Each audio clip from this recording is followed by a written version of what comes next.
In a world where information seems to travel at the speed of light and traffic at a snail's pace, where the agenda of those at the helm doesn't always reflect the pressures on the streets, where the rubber hits the road, where there's queue of issues needing to be interrogated in the name of speaking truth to power. Welcome to a place at the table, where we set the agenda, table the issues that matter to you, and invite you to take a seat at the table.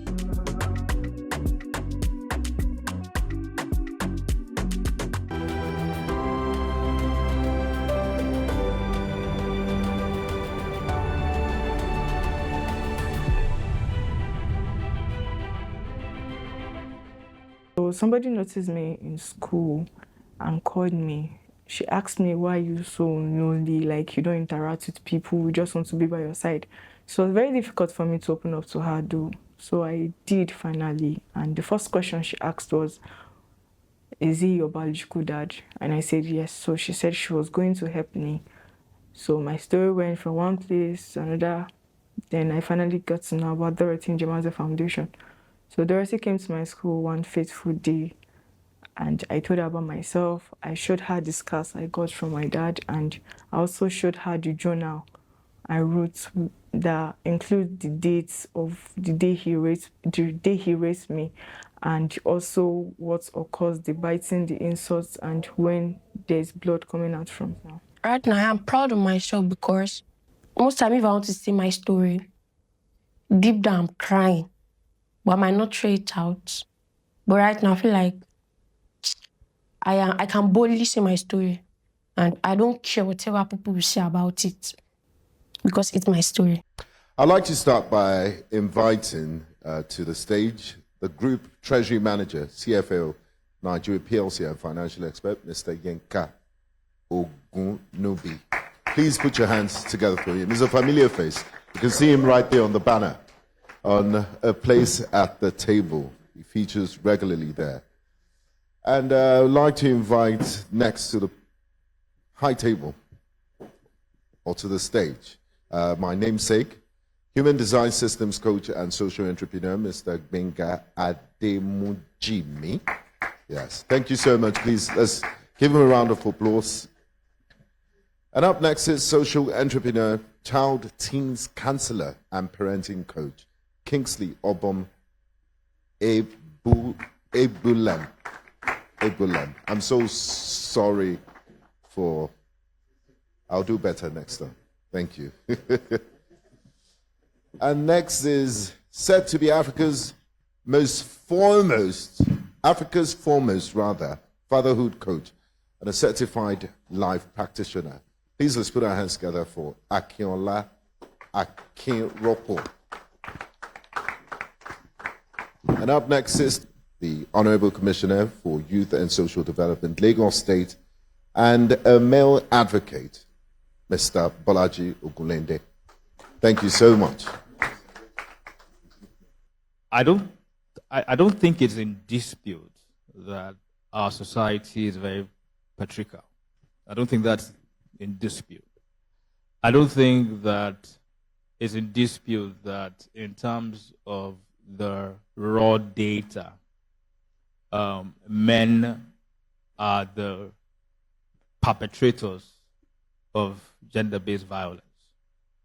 I don't think that anybody is arguing that. And so the issue of trying to counter some of those data narrative doesn't even come into it. However, I think that what we are looking at is conversations about how do we move forward? How do we solve the problem? How do we engage to make sure that our girls and boys, are not harmed? Because again, we must redefine what gender is. All right. So when we talk about gender-based violence, we talk about gender-based violence against anybody. It doesn't matter whether it's male or female. It's anybody. But the concern is, how do we move it forward? How do we solve this problem?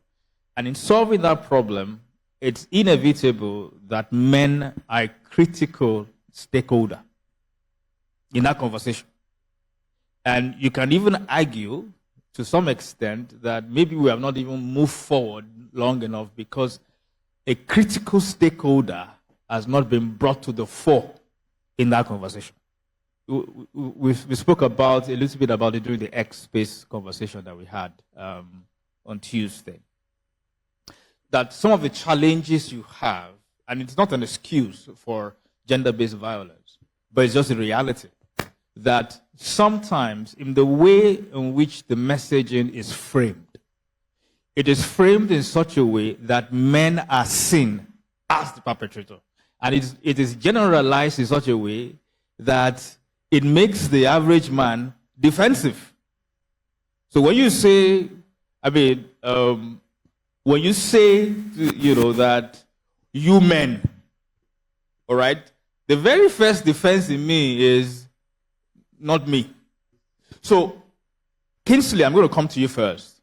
In terms of the way we frame this conversation, as the fact that men are critical stakeholders in this thing, how do you think we should have it? So, Tonya was sharing about providing security for her at the court. Now, that incident was really, it was during Faye Daniels' trial, and members of his church wanted to beat her up. And they almost did. They almost broke her camera. So the following court hearing, we had to come with bouncers and bodyguards. Now, it didn't seem like it was necessary for those guys to be at the court that day, but they had to be there. One, for Tonya's safety and the safety of any other person who needed to report that incident, to make it clear that there is a bishop who is facing trial for abusing little girls who attend his church. Now, who were the people covering the Daniels from being shown on camera? There were people, men, of course women, but most of them were guys, members of his protocol team who were covering him up, in spite of all the incontrovertible evidence that were available for his, indictment and sentencing. Now, why am I saying this? I'm saying that men who are intervening in this space are in the shadows. It is not a quote unquote, pardon this word, it is not a celebrity status. And your presence doesn't change the price of, like I tell people, it doesn't affect the price of weed. You are stigmatized even as a man who is responding in this environment. Sometimes you're branded as gay. Yes, I've been called, guys have even approached me, wanted to have a relationship with me, thinking I am gay. And that is why I'm interested in child sexual abuse and all of that. So I think the first thing that we need to do is to magnify the voices of men who have decided to damn the consequences and respond in this space. Do you understand?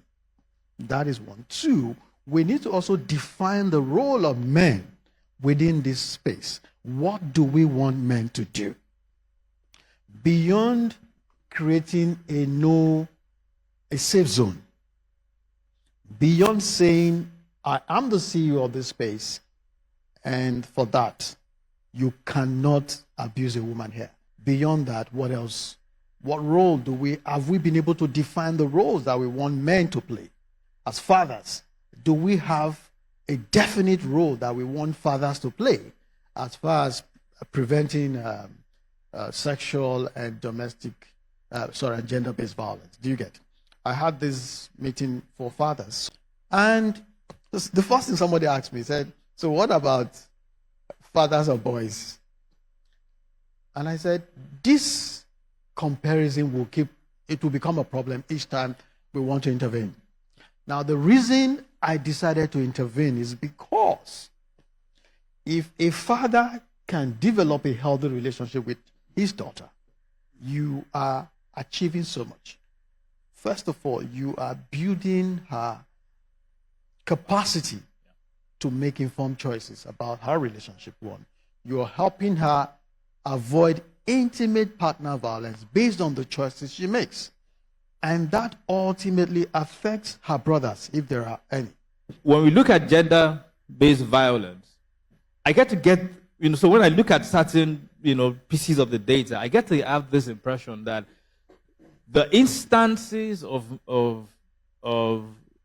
gender-based violence impacting the male gender is not well reported, because, of course, there are cultural issues, there are stigma issues, and all that. And because it's not well captured, when the data is churned out, it is so disproportionate, and it's looking like one gender is just basically waking up and saying, you know what, this is what is happening. And like one of the guests talked about, the fact is that almost in all cases, the first sexual encounter of a male is abuse, but it's not captured.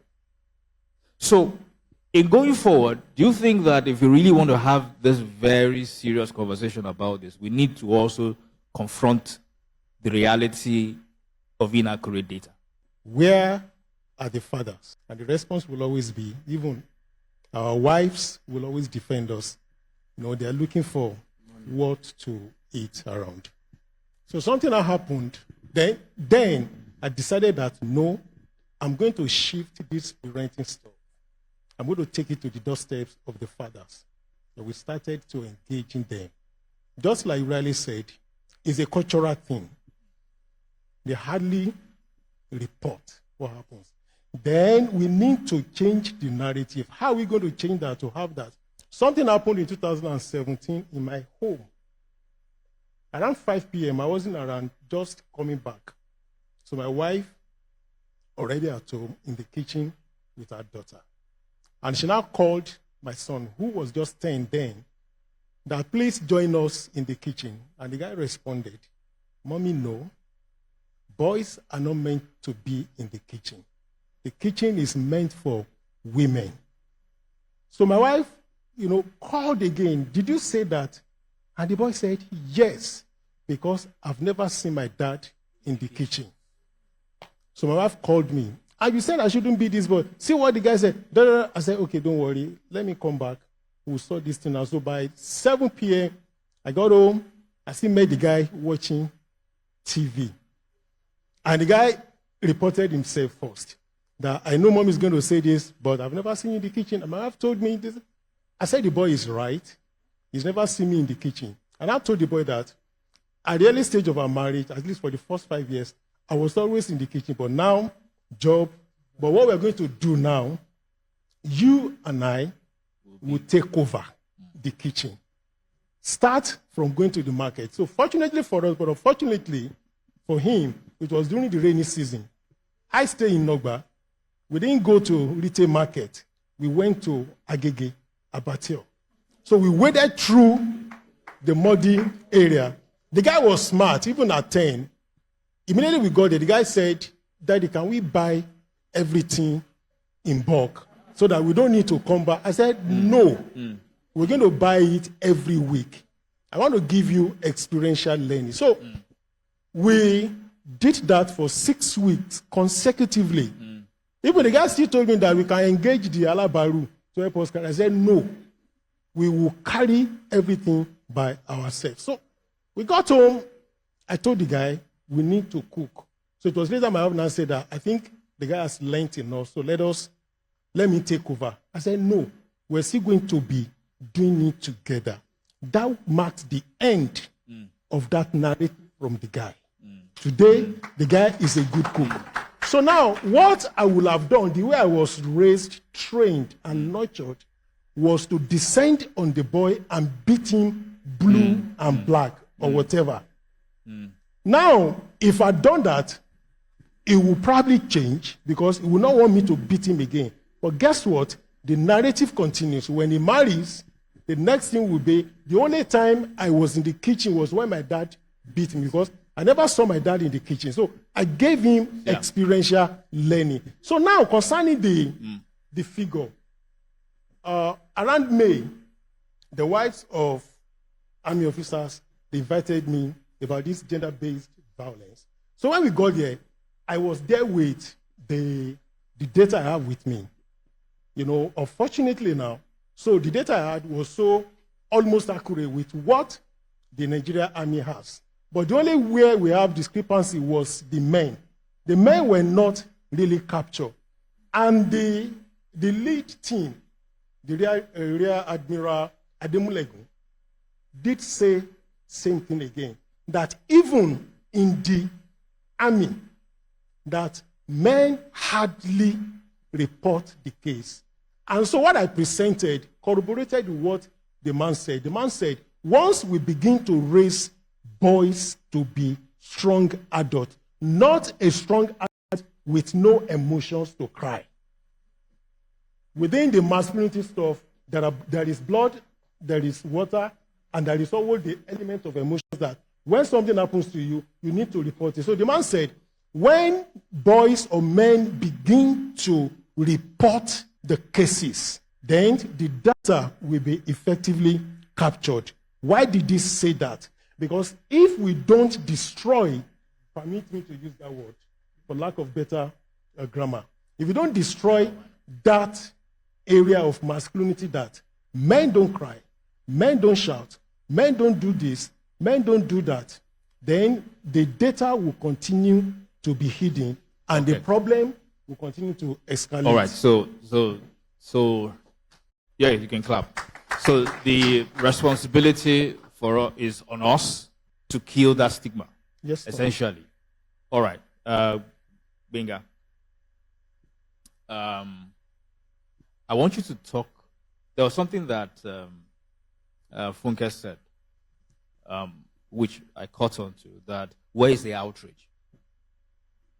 When something happens, when we hear some of this very gory, terrible story, that there's this conspiracy of silence. I don't know how you framed it. Amongst men. Amongst men.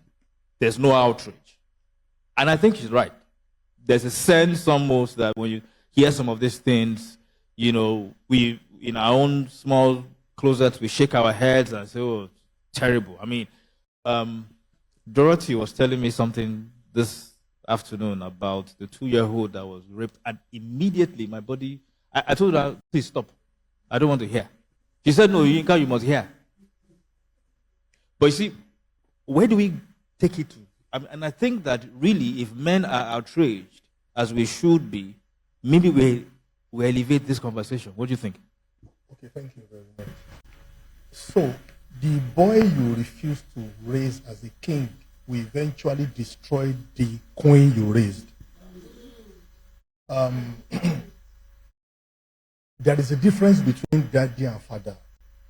I wanted to write a WASC some years ago to start on a Monday, and on the Saturday, I was called upon from the boarding house to come home and sign a document that my mom should leave my father's house. So after a while, result came, I failed, and the man disowned me. And I get out of my house. You that you always pass, you always do this, thought, you now fail like, leave my house, you're a bastard. And I left. I started sleeping inside the tipper. You know what they call tipper? You know. So late Chief Omoyajo in Akure, former DG from those state asphalt company, took me in and started mentoring me, showing me that to learn. You know. So the only reason why I became a gang member in the university, gangs didn't come to me. I looked for them because it was in my brain that I needed to teach this man a lesson. The only reason why I became a cultist in my life was because the man abused my mother and abused me, fought me because I failed WAEC. Forgetting that the psychological trauma he gave to me 2 days to my wife. He couldn't remember that. Can I fault him? No. How did his own father train him? And don't forget, he came as a prince. You know what it means? So that when they see people, whether man or woman, you see that power, that authority is there. You know? But guess what? So I went for a holiday with one of my uncles who schooled abroad with his wife. So I started seeing the way they were doing mushi. Marriage, you know, they live. Is this marriage compared to my own dad and my mom, you know? So that started changing something in me, my mindset. So who are the mentors? Who are the role models? Just 2 days ago, I saw on social media where our women were advertising sex tools, bellies, that if your man likes to cry, this is a weapon for him. All right. If your woman likes to cry, this one is for him. Those things are there. Who is controlling those things? Who is correcting those things? Our traditional institutions, our religious centers. If you have one in your mind from Monday to Saturday, I can bet it with you. On Sunday, when your religious leader, your pastor says it is true, right? The tendency of you to change it, to change that 1 to 2 is 90%. My co-panelists have said, a lot, so I wouldn't want to re-echo what they've said. But I think for me, as Commissioner for Youth and Social Development in Lagos, I should take it a little bit more from the government perspective, because the previous panel kept asking, what is the government doing? What is the role of the government and all of that? I mean, I'll take it from Lagos State, right? Because this is Lagos and we're pace setters. Let me take it up from when Stephanie was asking about the emergency numbers. She's not here, but I'll just echo it. We have 112 and 767, right? 112 and 767. Well, coincidentally or luckily, before being appointed as the Honorable Commissioner, I was the special advisor to Mr. Governor on special duties and intergovernmental relations. And I was responsible for Emergency Control Center, the Fire and Rescue Service, and the Safety Commission. And I know the amount of work we put into the Command and Control Center. But the truth of the matter is we must also educate ourselves. A lot of us don't even know. A lot of us don't even care to know.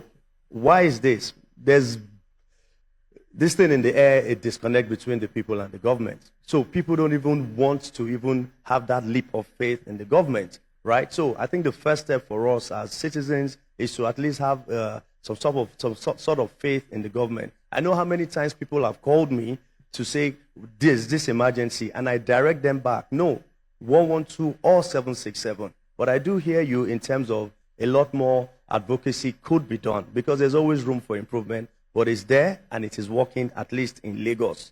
Now, somebody, I know the barrister touched a little bit on it.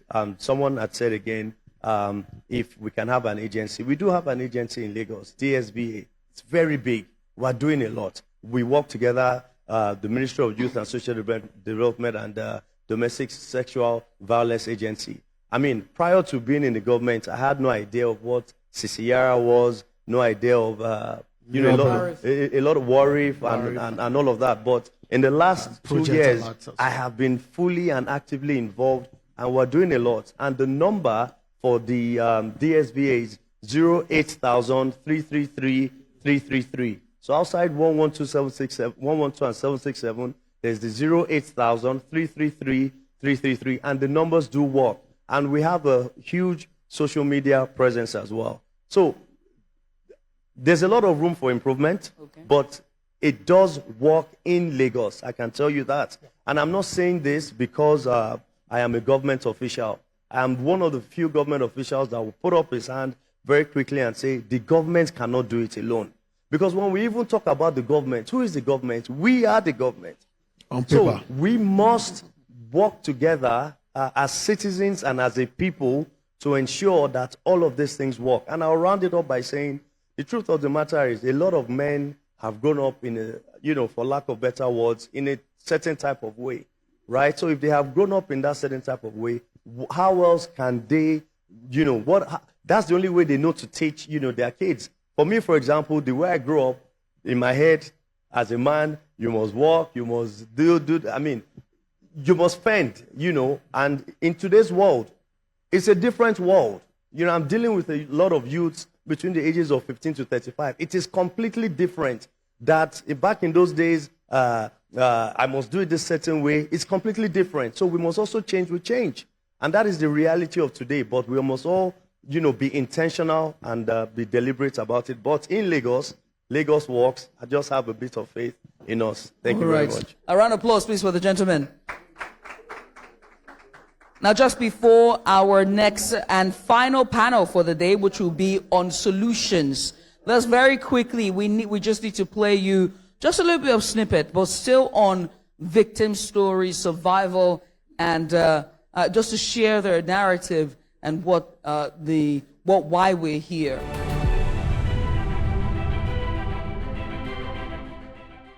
I think one of the major problems is lack of resources for basic, should I say, amenities or basic needs for survivors. I'm talking about shelter and the lack of safe houses or shelters available, law enforcement support, legal support also. I'm talking about lack of resources in this aspect that I just mentioned.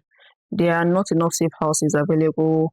And also when it comes to medical support also, there are a lot of people face challenges when it comes to affording medical bills as survivors, also legal representation. Some people also, they have, let's just say, they have little faith in the justice system in the country. Economic empowerment is really necessary for our survivors in the sense that it will help them to have that financial freedom when it comes to their survival, when it comes to their abusers, so that they can be able to stand any intimidation being meted upon them by their abusers, so that when they have something doing, it will make them to be independent in the society.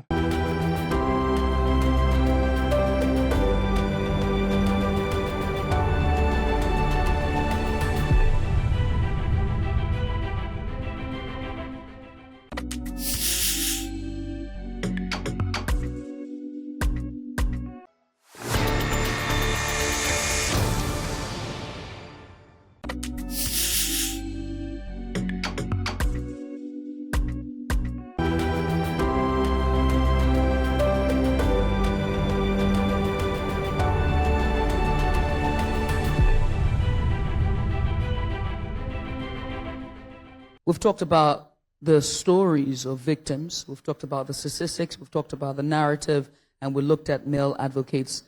And so that means we're now going to touch down on solutions. Solutions and, most importantly, healing. And this panel, this final panel for today, will do just that.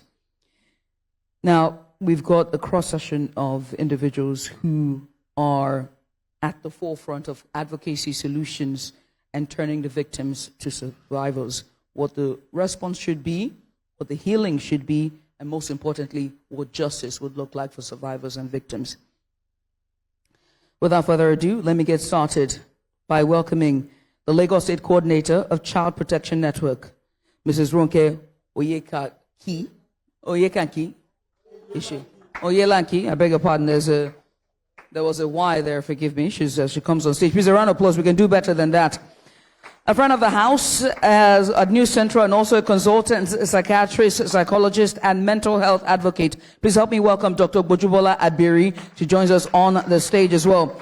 And from the Al-Habibi Ya Islamic Center, Lagos, Imam Ustaz Abdul Rahman Tabit, there's he. Welcome, sir, onto the platform. Please, a round of applause as they see keep coming. You can do better than that. And lastly, joining us here is co-founder, deputy senior pastor, Daystar Christian Center, and a social justice and family advocate, as well as the president of non-profit organization Real Women Foundation. Please welcome Pastor Nike Adeyemi. And to moderate and chair this discussion, to steer it to touch home, none other than Dr. Abiri. Dr. Abiri, you have the floor. Very good evening to you all, distinguished ladies and gentlemen. When I sit and reflect about conversations that I have had with survivors, I'm sitting at the end of a table where it's pretty much like I'm waiting for people who are broken, who have been broken over the years, who eventually then realize that in their adult lives, these things are showing up in how they treat themselves, the quality of their own lives, their relationships with their spouses, their children, the people around them, and also, most importantly, how they do their work. And so today, we would speak to how much work we have seen done, how much work we can continue to do. And very importantly, something that I also stumbled upon this year, but I've also been a firm believer in, the fact that we always say that together everybody achieves more. The goal is not who is doing the job, but how much is done, regardless of who gets the credit. Earlier on this year, a young lady came into my practice, and ordinarily, she may not have been able to afford the services, if not that somebody saw the need and paid to have those services for her.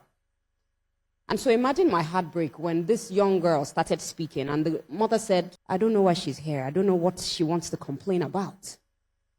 And then eventually, when the girl opened up, we found out that the father had been sexually abusing not just her, but her younger sister as well. We prioritize training of all NGOs. For instance, if your NGO is prioritizing working with children, you must have a certain knowledge when it comes to the laws, the policies, and what is obtainable when it comes to protecting children. So we've been able to do that, and we have partners, and that's why we can't do it all alone. We have partners, government agencies, international. Like I said, it started with UNICEF, initiated by UNICEF, and other partners are coming. So we had to train all our members and training them to know the laws, the rights of children. And that's in itself, every member of the protection network, the Child Protection Network, first of all, is welcome with the laws, free of charge. We give it the laws. It's like you taking someone to the battlefield without getting the person all the necessary armory that the person would need to protect his or herself and to work with. So the training, like I said, is very key. Then apart from that, in responding, there are levels of case management. They needed to know how to attend to it. Because in your knowing, at times you think you want to help children, but you can also perpetrate harm. So, and this is really conversant among people that say, I want to help, and before you know it, you start posting the pictures.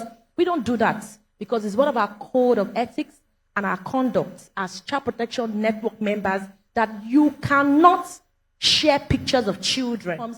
All the network, from every LGA, we have coordinators. We just expanded from 20 to 57 to go into the communities, because that is where the real issues are. We need to go down to the grassroots, and we are mobilizing community child protection committees, including children, prefects, head boy, head girl, to be part of that committee, because they also have a say when it comes to their protection.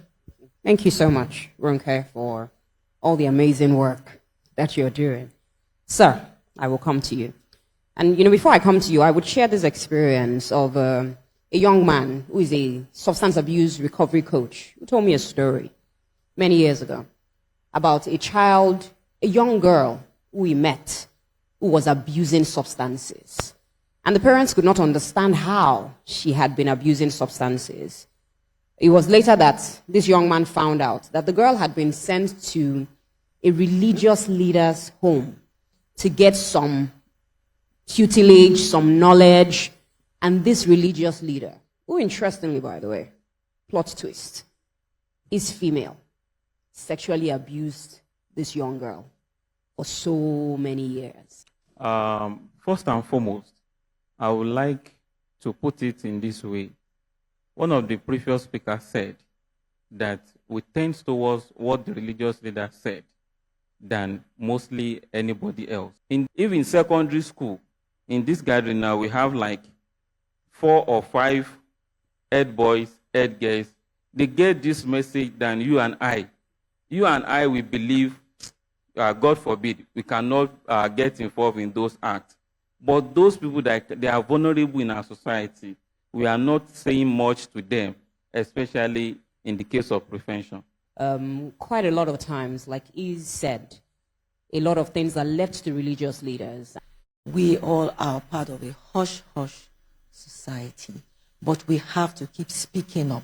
You know, Sorosuke, we say, we have to keep speaking up, both young and old. We must not be afraid to speak up, and we must not leave these things to people who stand behind pulpits. The Real Woman Foundation, of which I am the founder, has addressed and continues to address the alarming rate of domestic abuse in Lagos State for so many years. Between August 2024 and July 2025, Lagos State has handled about 8,600 cases of domestic abuse, of which we have, been a part of. So that's Lagos State.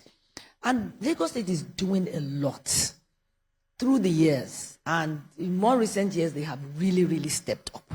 And we are all stakeholders. Before this was even anything in any way, 25 years ago, I was just touched by the plight of, prostitutes, girls by the streets. I just took interest, and I decided to get into their world, to befriend them. Walked into a brothel one day in the Oregon area axis. And when I look back, I'm like, what was I doing? Literally a 28-year-old, 30-year-old young woman, who was had 1-2 kids at that time. Recently I look back and I almost had trauma because I was thinking, what was my business? Like I didn't have enough as a pastor's wife, like I didn't have enough as an architect to master's level, which I was working and, got off that. But I realized that God was helping me to build lives, not build buildings. So I got into social work unconsciously. Fast forward to setting up the Real Woman Foundation. I found that because they had history of abuse, I really got into their world, and it was an eye-opener. When you are talking to young girls, 17, 16, 19, why are you here? Oh, came to Lagos in search of greener pastures from some part of Nigeria. I just came to stay with my sister. One thought her sister was, okay, let me stay with my sister. I found out that her sister lived in a brothel. Sister, what work are you doing? Oh, okay. And then she realized that you better join the trade. Stories upon stories. Why did you never tell your parents? Oh, I didn't think they would believe me. There was a girl like that. She said, I didn't think they would believe me because this man has been my father's friend since before I was born. Young children have this fear of not being believed. And I found out that the people that abuse girls and boys the most are those who are closest. Driver, houseboy. They're into your world. And the trust is there. And because the trust is there, they take advantage. It is hardly strangers. That is why these days you even also hear about the father abusing his daughter. Why does it happen? Let's not unpack that. We may want to say it's demonic. It was passed down to him. He too was traumatized and is perpetrated. But how do we stop it? It has to be stopped by speaking out.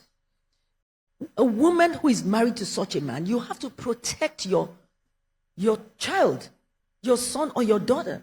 So I think women are sometimes caught in that. Hush, hush, hush. I want to stay in my marriage. I can't expose my husband. But your husband is exposing your daughter or your son. So he needs help. Don't glorify marriage above the child protection. And you cannot be happy in that marriage. Don't tell me you're happy in such a marriage because you are living with it. And that is abuse and trauma for you, even as a woman. Oh, you don't want him to go to jail. He may have to do time and then come out a better person. We've been providing comprehensive support. Fast forward to that 1999. By 2000, I set up a foundation and a shelter, the Real Woman Foundation, and we called it Peace Villa. Took girls from the streets because I would ask them, if I had a place for you, will you come with me? And say, oh, sure. But I didn't have money at that time. I didn't have anything. I said, okay, don't go out and sleep with men. I will give you money. Auntie, I need money for my hair. Hair cream, this, that. And even me, I didn't have much.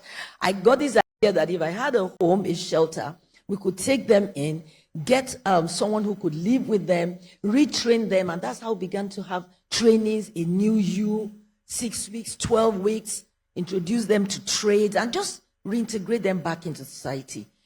Further down the line, we work with NAPTIP, who help, they work repatriation of trafficked girls and victims, in order to integrate them. Many of them find their parents, but they don't want to go back, so they want to go to school. Over the years, we've trained about 150 women, young girls, many of which are university graduates today as we speak. Some are in uni. Few years after that, about 3 years after that, created a Love Home Orphanage because we found out that children were being abandoned. So we work with the Ministry of Women Affairs, but now we work with also the Ministry of Youth and Social Welfare. And they're doing amazing. Because remember the Felicia Odu, the young barrister lady who was murdered by her husband. He abused her to the point where he killed her. Where is the outrage? We need to find out what has happened to him now. This happened just October. And we're in November now, just about a month ago.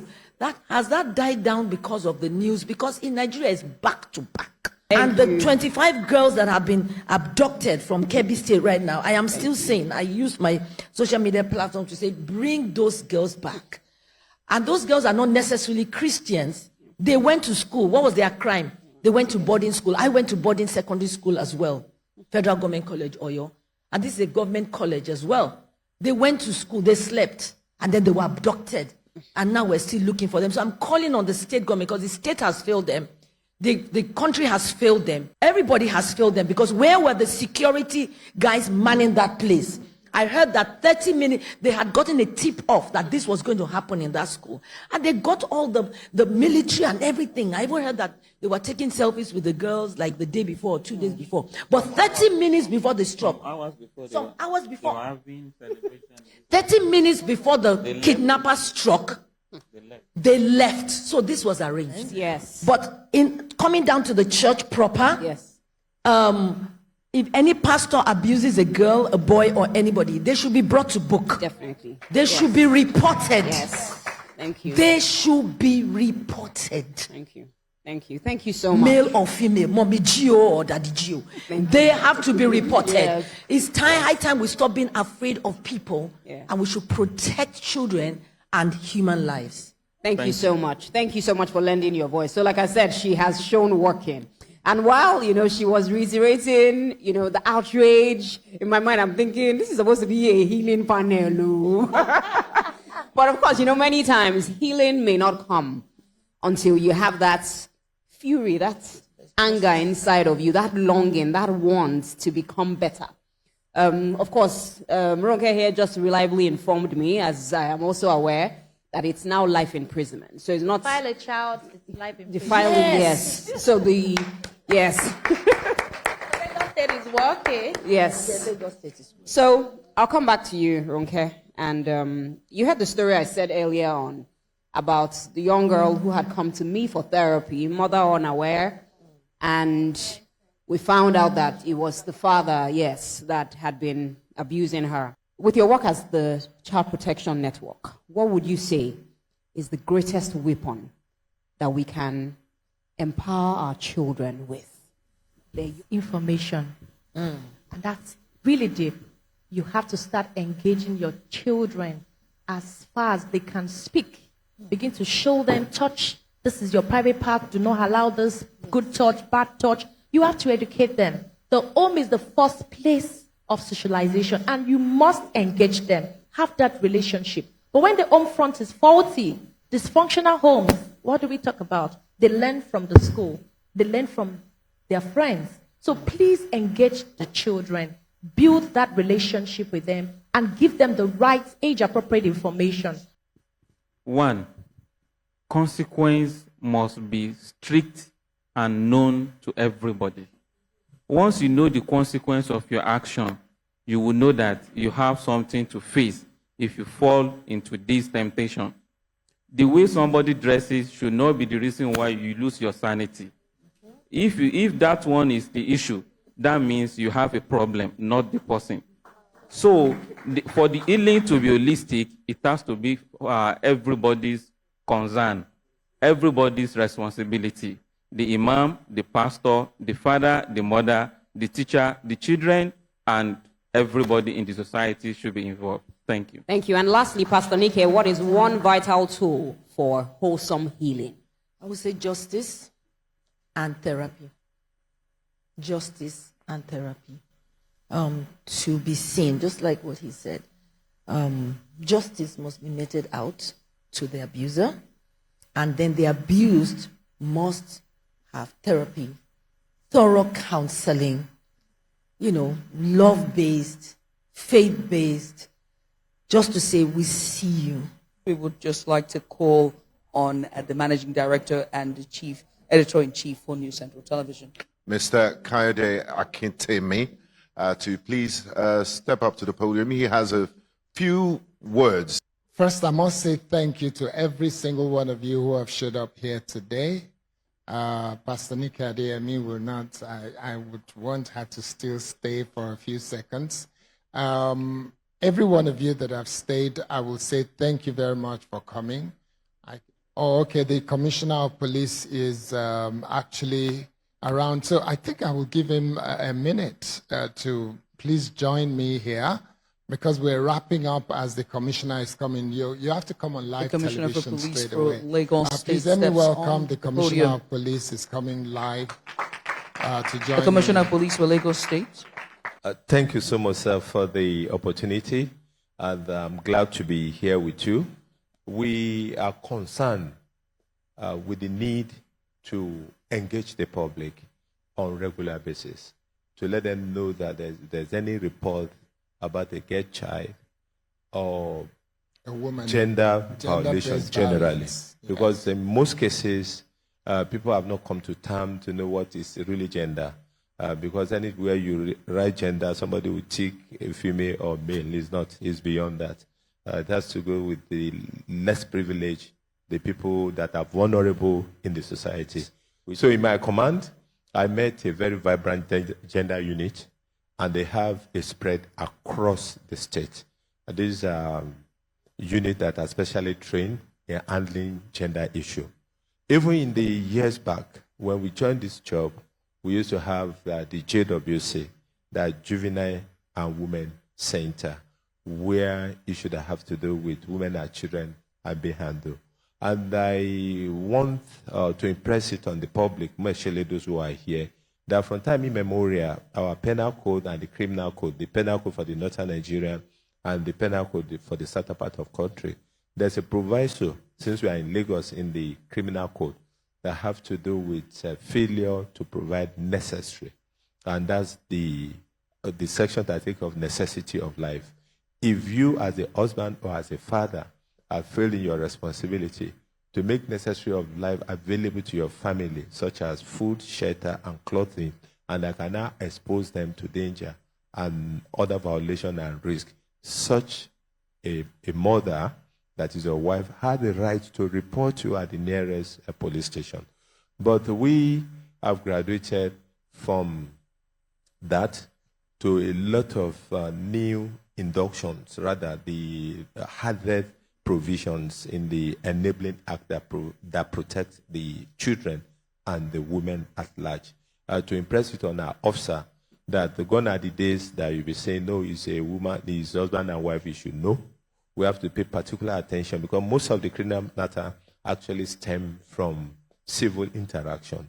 Before it becomes crime, before somebody is beaten to death, before you witness any domestic violence, there are early warning signal. So in the recent time, the Mr. Governor of Lagos State, through the office of the First Lady of Lagos State, Mrs. Ibironke Sanwo-Olu, have been providing lots of support to our gender unit. She has expanded the unit and constantly financed them, and equally monitor what they are doing.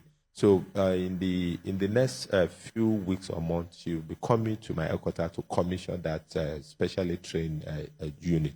So please, a round of applause for the First Lady of Lagos State. So that's to tell you that despite the huge population of Lagos, which is about 24 million people, it's up to 5 or 6 states put together, we still have low crime of femicide. You know, we look for evidence, and that is why when you are violated anywhere, first line is prompt report. But that prompt report does not mean immediately the thing is happening. If you are violated in the forest and it's 10-15 kilometers away, it is not easy in the next 1 hour for you to get to a police station. But as soon as you are getting to where the town is, you report is still part of prompt report. So, but where you notice that your case or cases is not being attended to, you promptly let me know. So I'll offer my number. Madam here, we've been in this struggle for close to 20 years. I remember from Abuja. We've been together on anything that has to do with girl child, with women and children that have been violated. So, and there's drastic reduction in those cases. We carried out a campaign, Justice for Victory. And I mentioned to the IG, and I've sent the details to the IG, this incident happened in Lagos. A young girl was violated twice, raped twice by an older person. She was 14 at the time, and that case is yet to see the light of day in any court in Lagos State. It happened in Ajegunle. And the worst and most painful part of it is that the guy that raped the young girl was released, and he went and fought the brother of that girl. Now, the case has now been turned over its head, and what has happened is the mother, the brother, and a number of members of the family have been taken to court. I will hand you the details before you go so that you can go to the police station and ask the DPO there in Nigeria that, how dare you prosecute a case that is about true fighting, as they say in Nigeria, and then you choose to not prosecute the case of this young girl called Victoria. The twice gender is there, but there's nothing like two fighting in our laws. I think it's yesteryear. So because two can never fight. Two is a number, right? That's what they say. Two is a number. So, but when two people are fighting, you know, the law is subject to our interpretation at times to ensure that we get it seated in our mind. So maybe in those era, they will say arrest them for two fighting. And before you know it, it goes to the police station. We have to address the substance, which is the initial case of the defilement.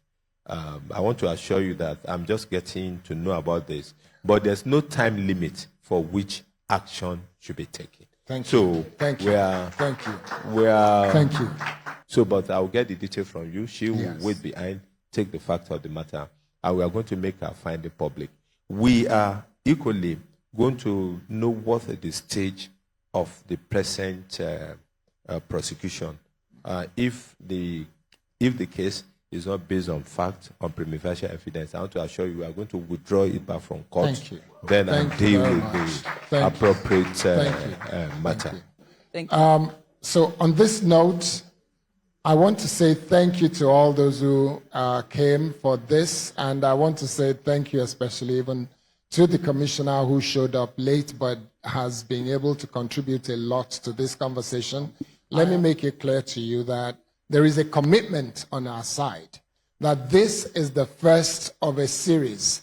We will be doing this again. The entire production team, I'm going to charge them and say to them, they must do this again and again and again until we get to that point where we can say, in Lagos and across Nigeria, gender-based violence is reduced to the barest minimum, possibly eliminated completely from our nation. So thank you to everybody, but I can't put the microphone down and give to them until I particularly say thank you to Pastor Nika Adeyemi. I know everybody has contributed, but I must say thank you to her because 2007, I came in from London and I was working on a project and I did a radio show and she sent me 3 girls That was a turning point in my perception of the level of problems that we have in Nigeria and trauma that some of our girls go through.